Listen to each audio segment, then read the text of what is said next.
Hello everybody and welcome back to World of Warships Legends, and welcome back to some more Deutsche Einheit Week, with tonight being the Tirpitz. So it's been a long time since I've been in the Tirpitz, I'll be real honest. I think the last time I played it, if I can remember correctly, was probably when I had my game of my highest base XP ever, which you guys saw recently from that stream.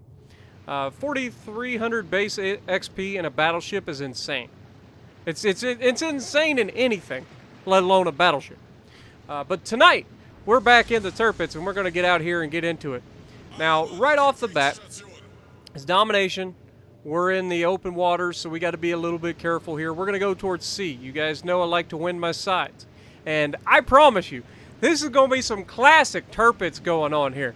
First of all, I like to not push in right away in my Tirpitz, and there's a reason for that, because everybody sees a Tirpitz and they focus the crap out of a Tirpitz. Why? Because it's super tanky and it has torpedoes. So any chance that somebody tries to get close in a Tirpitz early in the match, it almost always ends poorly. So what we're going to do is we're going to head over to the right side. We're going to take some shots early at things if we can, and then we will wait until the right moment. Now, this varies per match. Every match is a little bit different.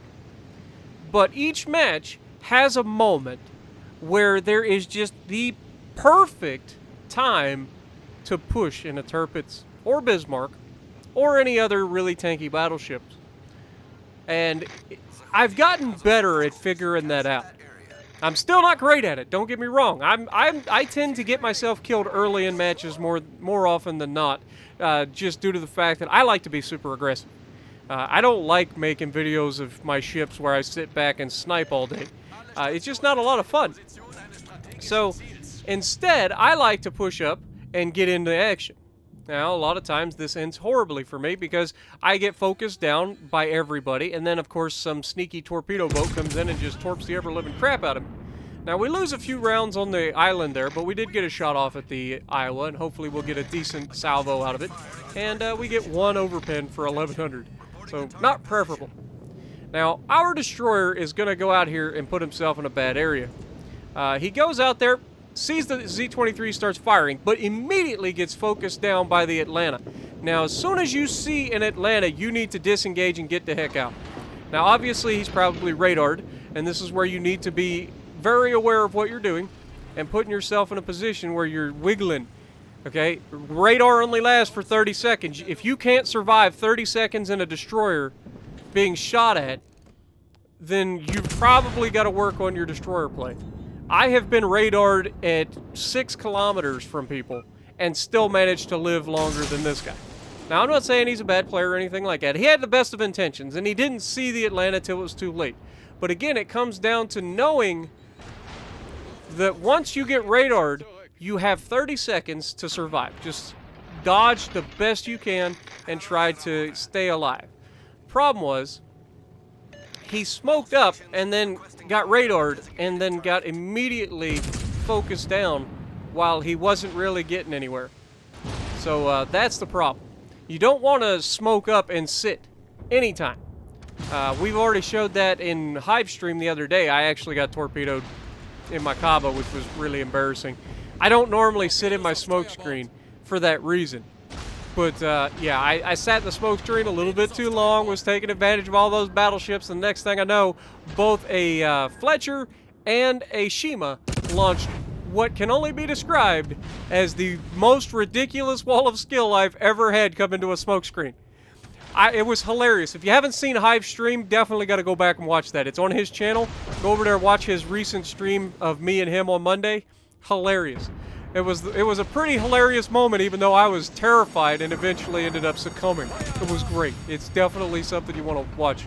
But we're getting focused here by 2 destroyers and a Atlanta. So we're going to get behind the island, and then notice where the direction of the battleship is pointing right now. See it at sea? That battleship has separated himself from the rest of his team. Yes, there is still a destroyer nearby, but that battleship is sailing into the cap, and everybody else is behind the island. This is the moment that I was telling you guys about. 1v1s in a Tirpitz isn't even there's no question who's going to win that 1v1. Just not going to happen. There isn't a battleship in the game that can go toe-to-toe with the Tirpitz and come out on the favorable end. It just doesn't work out in your favor. Okay, torpedoes are the absolute equalizer. As long as you wait long enough to get the torpedoes to actually hit the target. Now, when we come around the corner, Massachusetts has the advantage with that first salvo. He gets a few overpins on the nose, no big deal. We reach out and touch him for 7,300. That was a great opening salvo. Of course, we immediately spot the Z-23. I forgot to have my secondaries set up on this. So, unfortunately, not going to be as accurate on the Z-23 as I'd like. But you notice I'm turning towards Z-23. Torpedoes are a bigger threat to me than the Massachusetts can deal at these ranges. So we dodge all of the torpedoes. He's turning away. Now we're going to turn back in to get the rear guns involved, or we're going to be able to get rid of him. We take the shot, and unfortunately, Kutuzov takes him out first.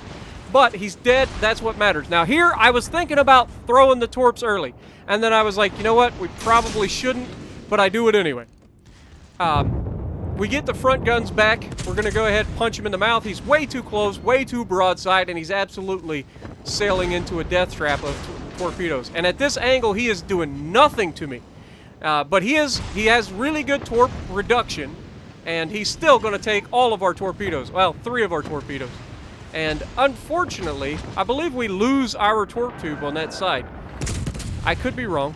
No, it looks like it's still good. We finally get the Citadel, and we take down the Massachusetts.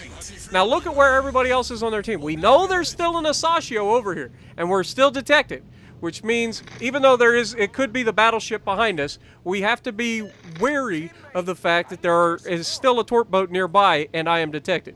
It could be, and it looks like it was the battleship that was behind me, that was spotting me. And so now I know that I can kind of sit here and relax. The Atlanta's already gone down. Their destroyer is on A right now, or getting ready to head into A. We have a destroyer near us, and we have the Iowa near us.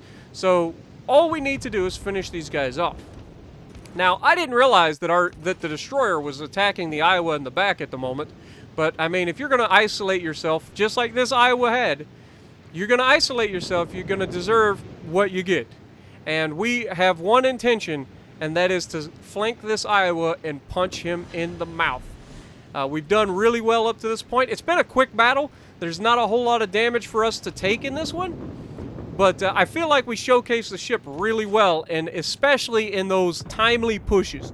That push, when we made it, was the single thing that just obliterated this side of the map. Getting rid of the Z-23, getting rid of the Massachusetts, and now we're right here behind the Iowa to finish him off. Now, the first thing I want to do is get ready to launch my torpedoes, because I don't want him to think I'm launching torpedoes. So we launch the torps early, and then we go in for the Citadel shot, which, I mean, at this range, you should be Citadeling an Iowa. Unfortunately, it just wasn't in the cards. But as we knocked out most of his health, I figured he's probably getting yoinked here. But luckily for us, that ain't what happens, and we get the kill with the torpedoes. So, yeah, we managed to finish the game here with just under 100,000 damage. And while it's not a barn burner game, it is an excellent showcase of just how nasty the Tirpitz is, especially in those sorts of situations. Like I said, not a single battleship in the game can win the fight between a Tirpitz and it. Okay? You have to kite. You have to keep the distance between you and the Tirpitz. If the Tirpitz gets within torp range of you, you're going to have a bad day.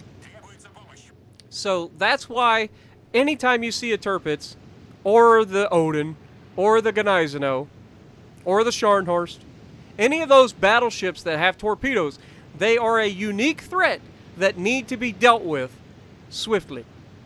Because if you don't, and they get the opportunity to close the distance, they will kill you, regardless of how good your battleship is. Yami's not safe. None of them are safe, okay? The Tirpitz is just nasty. It is a 1v1 god, okay? This thing is nasty. There's a reason why when PC runs 1v1 ranked battles, that the Tirpitz is the most played ship.